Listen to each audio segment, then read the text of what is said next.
What's up, everybody out there in computer land? It's Aftermath on the Sportsnet YouTubes with Kevin and Anthony and Jimmy Corderas. And, we talked our wins. So because it's time to talk about our fails, I'll turn my lights off.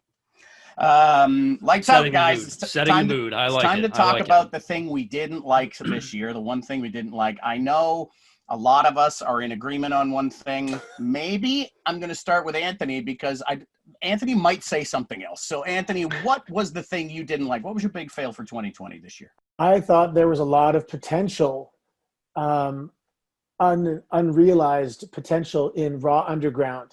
I liked the style, and all of a sudden it just disappeared.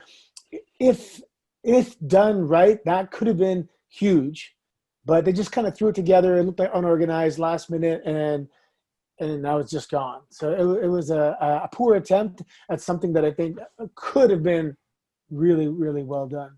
My issue with Raw Underground was that you had a show of sports entertainment, and then you had this other presentation that was trying to present itself as something completely different on a sports entertainment program. I didn't like the two being together. I don't mind the Raw Underground, but I wish it was its own show.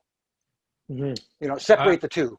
I think a lot of us were breaking the first two rules of Raw Underground, and that was you don't talk about Raw Underground. And we were doing it too much. Tyler Durden was all over us for that. My main issues with Raw Underground were it was an underground fight league that nobody knew about, just next door to where the wrestling show was being shot. And also, to talk about unrealized potential or possibilities, so many superstars showed up in Raw Underground and really showed us what they could do, and nothing happened with them.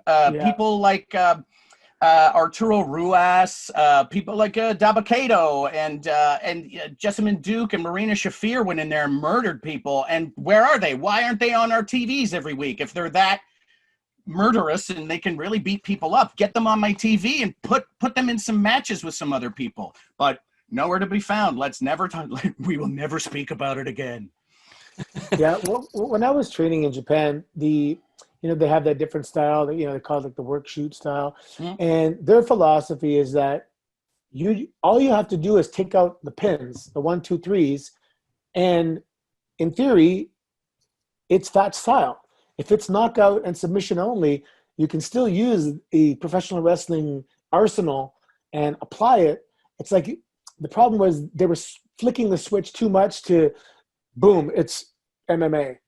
And pro wrestling is MMA if you just pin people. If there was pins in MMA, it would look like pro wrestling. So anyway, that's the philosophy they had in Japan, and I adopted that, and I believe in that. So it was a bit too much down the continuum, the other way. If it was somewhere closer to pro wrestling, it would have been better. Years from now, we're going to recall the days of Raw Underground and go, what? Let's talk about, I think it's my fail. I'm pretty sure it's everybody else's fail. Go ahead, Nug, please. Start us off here. Okay, let's get started with Retribution. Retribution coming into this, while it was in its infancy, we were like, oh, what's going on? What's going on? They set a generator on fire. They showed up at the Performance Center, and they wrecked things, and they wrecked the ring, and they ruined people's matches. And then suddenly this anti-establishment group signed contracts and got drafted to Raw, and now has entrance music and also merchandise. How anti-establishment can you be if you have a contract? So anyway, the whole idea of Retribution, while it hopefully is falling apart and something comes of it, it's been a real dud this whole year. Jimmy, did you want to tack on to that, or should I first? How do you go ahead. Go ahead. Okay. Go ahead. So I loved the concept. Nug talked about it. There was a lot of cool stuff going on as it started. We didn't know what was happening. There were chainsaws in the ring. People were getting chased out. It was kind of reminiscent of Nexus when they first came up, chasing people away, beating people up at ringside. It was like, oh, this actually looks like it could be a pretty badass group. Then we have old Slapjack and his Jacques Plante-looking hockey mask, and we have other talent whom, if you watched any semblance of WWE television, you know who they are. That was never addressed. and you make them terrible immediately. They don't do anything. They don't win.